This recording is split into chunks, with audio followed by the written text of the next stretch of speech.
Dimensionamento térmico de feixes tubulares. Então, os feixes tubulares são aqueles arranjos de tubos que a gente tem, por exemplo, como os superaquecedores, os economizadores, os reaquecedores dentro dos nossos equipamentos de troca térmica. E o fluxo de calor ele é fornecido pelos gases de combustão pela seguinte equação: Q igual a UA vezes ΔT ml. Todo mundo já viu essa equação lá em termodinâmica, quando vocês fizeram termodinâmica. O Q é o fluxo de calor fornecido pelos gases de combustão e ele é função do nosso coeficiente global de troca térmica, que é o U, né? Coeficiente global de troca térmica, a área ou superfície de aquecimento em metros quadrados e o ΔT ml, que é a nossa diferença média logarítmica das temperaturas. ΔT ml. Todo mundo já calculou isso aqui lá na disciplina de termodinâmica em trocadores de calor. Acho que transferência de calor também em massa. Então, o coeficiente U, ele depende das resistências térmicas que estão envolvidas no seu sistema, né? A gente tem que lembrar que aqui a gente está fazendo toda a adaptação lá, quando vocês viram a disciplina de transferência de calor, vocês aprendem a calcular as resistências para uma parede. Então, por exemplo, tem uma parede aqui com dois materiais diferentes, então elas têm tem uma resistência aqui dessa parte, tem uma resistência dessa parte, e tem mais aqui a, a convecção aqui fora, depois tem a resistência aqui, então tem várias resistências envolvidas nesse fenômeno de troca térmica saindo desse ponto até atravessar o sistema e ir para o outro lado. No nosso caso, a gente está falando de tubos, a gente está falando de tubulações, então todas as equações que a gente está vendo aqui, elas já são adaptadas para tubulações. Então, não sei se vocês vão lembrar, mas a gente tem uma tubulação que tem dentro, no nosso caso a gente está falando aqui de caldeiras aquatubulares, onde o vapor passa por dentro, tá? Então, aqui no nosso tubo, a gente tem vapor aqui dentro, e por fora a gente tem o calor, né? Os gases, aqui representados pelas minhas chaminhas. Então, quando vocês fizeram a disciplina lá, vocês viram que você tinha que pegar o ponto central aqui e ver quais são os mecanismos, as resistências que tem impostas aqui. Então a gente tem uma convecção aqui, depois tem dentro da parede a gente tem uma condução e depois aqui fora também tem outra convecção, certo? Ainda tinha os mecanismos de radiação também em alguns casos. Então, para a gente poder fazer essas contas, são sempre utilizadas as equações de transferência de calor para a tubulação. Por isso que vocês vão ver sempre envolvidos aqui diâmetros, comprimentos de tubos, etc. Então, o nosso coeficiente global de transferência de calor, que a gente normalmente utiliza ele associado também à área de aquecimento, o vezes A é nada mais que a soma do inverso das resistências que a gente tem no nosso sistema.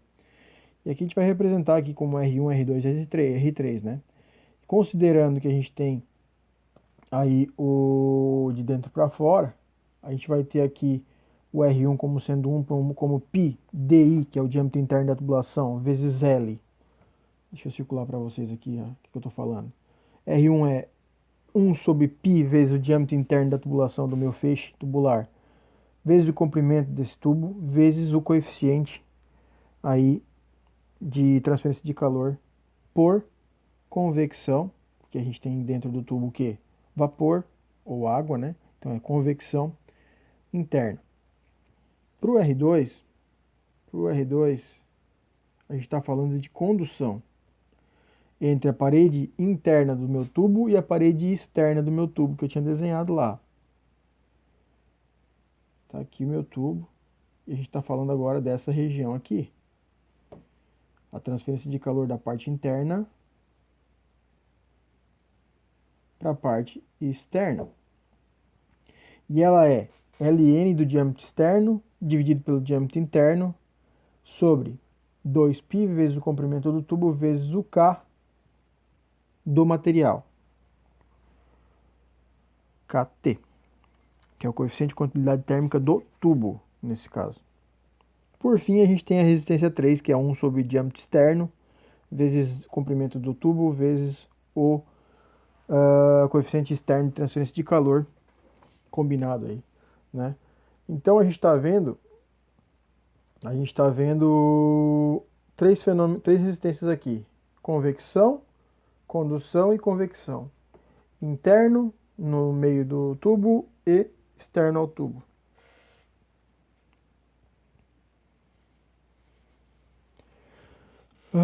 ΔTml, diferença de temperatura média logarítmica, depende da forma do trocador de calor e do sentido dos fluxos. A gente sempre estudou dois tipos de ΔTml, o de fluxos paralelos e o de fluxos contracorrente. Porque a gente está trabalhando sempre com a parte elementar aqui. Se você for trabalhar com um trocador de fluxo cruzado, por exemplo, você vai ter que fazer um ΔTml, uma diferença média logarítmica das temperaturas, característica para aquele tipo de equipamento. No nosso caso, a gente vai trabalhar com só paralelos e cruzados para trabalhar simplificadamente. Em geral, são fluxos contracorrente, a gente vai ver porque os fluxos contracorrentes são mais eficientes na parte de troca, né? E aí o ΔTml se dá por essa equação aqui, que a gente está vendo. ΔTml é a diferença do ΔT1 menos ΔT2 dividido pelo ln de ΔT1 por ΔT2. Onde ΔT1 e ΔT2 são em função do tipo de arranjo, né, de fluxo paralelo ou fluxo contracorrente, que são funções de outras equações que a gente vai ver no próximo slide aqui. Então estão aqui. Primeiro a gente vê à esquerda os fluxos paralelos, tá? E embaixo aqui a gente vê o nosso equipamento. Deixa eu pegar outra cor. Então aqui eu tenho um casco tubo simples, um duplo tubo, né? Um trocador tipo duplo tubo, de casco e tubo, onde eu consigo enxergar que o meu fluido entra por um lado e sai pelo outro, meu fluido quente, que eu quero resfriar, e o meu fluido frio também entra pelo mesmo lado e sai pelo outro mesmo lado, onde saía o quente também. Então, graficamente é isso aqui que a gente tem. Meu fluido quente é o meu TQE, desculpem a letra, pessoal, limitação aqui, e o meu TQ, difícil esse. Agora piorou tudo, né?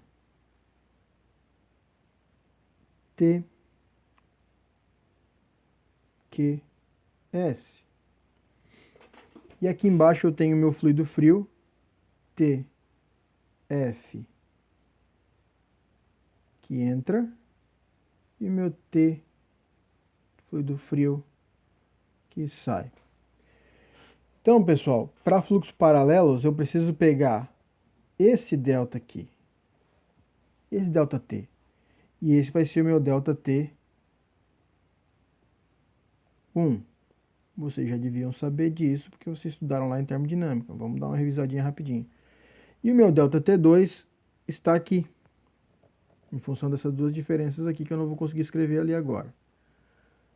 Resolvido o problema de fluxos paralelos. Fluxos contracorrentes. O fluxo contracorrente, ele tem característica de o fluido quente entrar por um lado e sair pelo outro, enquanto o fluido frio entra ao contrário, saindo pelo outro lado. Então, graficamente, isso é interessante vocês desenharem na prova para poder não confundir, porque é muito fácil de fazer uma pequena confusão isso se você tenta fazer mentalmente. Então, desenho o gráfico tranquilo aqui. Eu tenho meu fluido quente que está entrando desse lado, então eu tenho meu T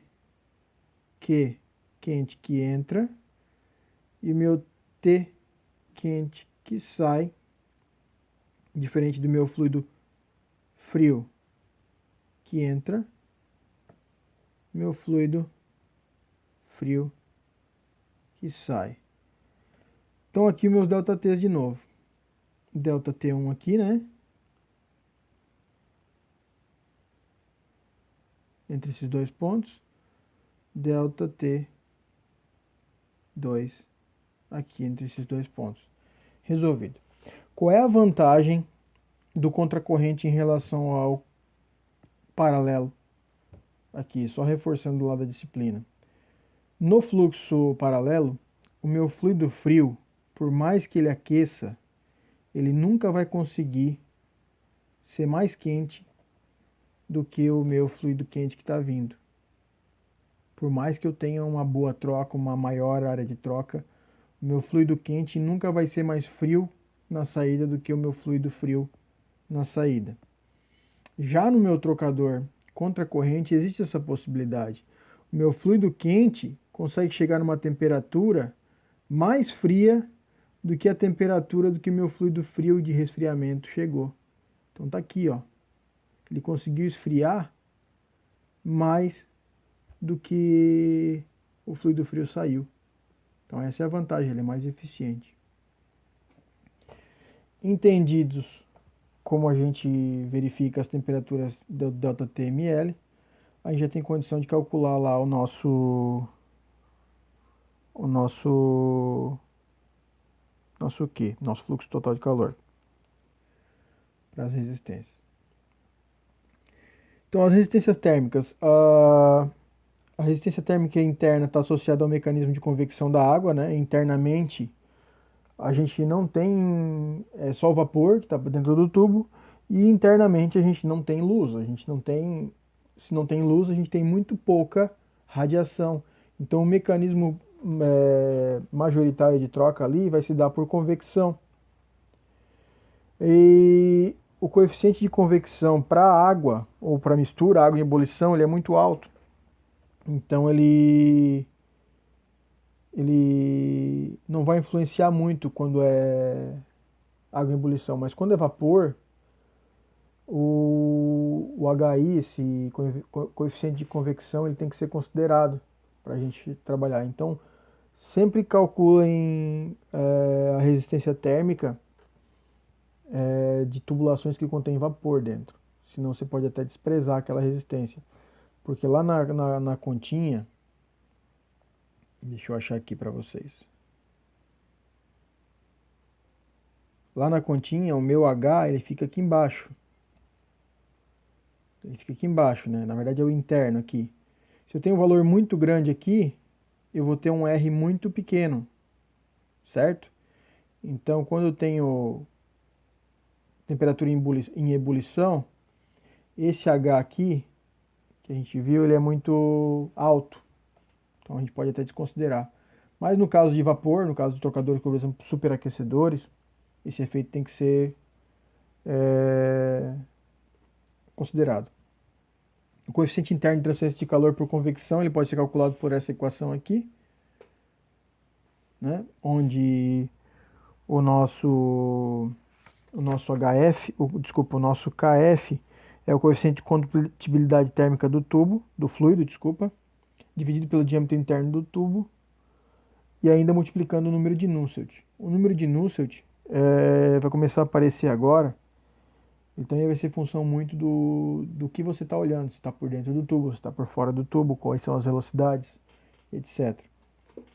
Resistência da parede do tubo.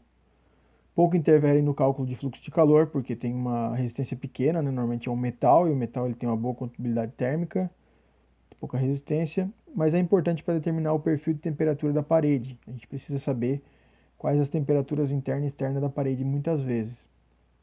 E a resistência térmica externa ela é relacionada aos efeitos de radiação e convecção, ou seja, o lado da combustão, que está vendo a chama, está associado a essas duas mecanismos de troca. Então, o meu HE aqui, que é a coeficiente de condutibilidade externo, de troca de calor externo, ele é a função desse meu HEC e HER, que são os mecanismos de coeficiente externo e transferência de calor por convecção, e o HER por radiação. E aqui embaixo você encontra aqui como é que calcula esses dois caras aqui. De novo, receitinha de bolo você precisa ir montando para poder avançar nas suas equações.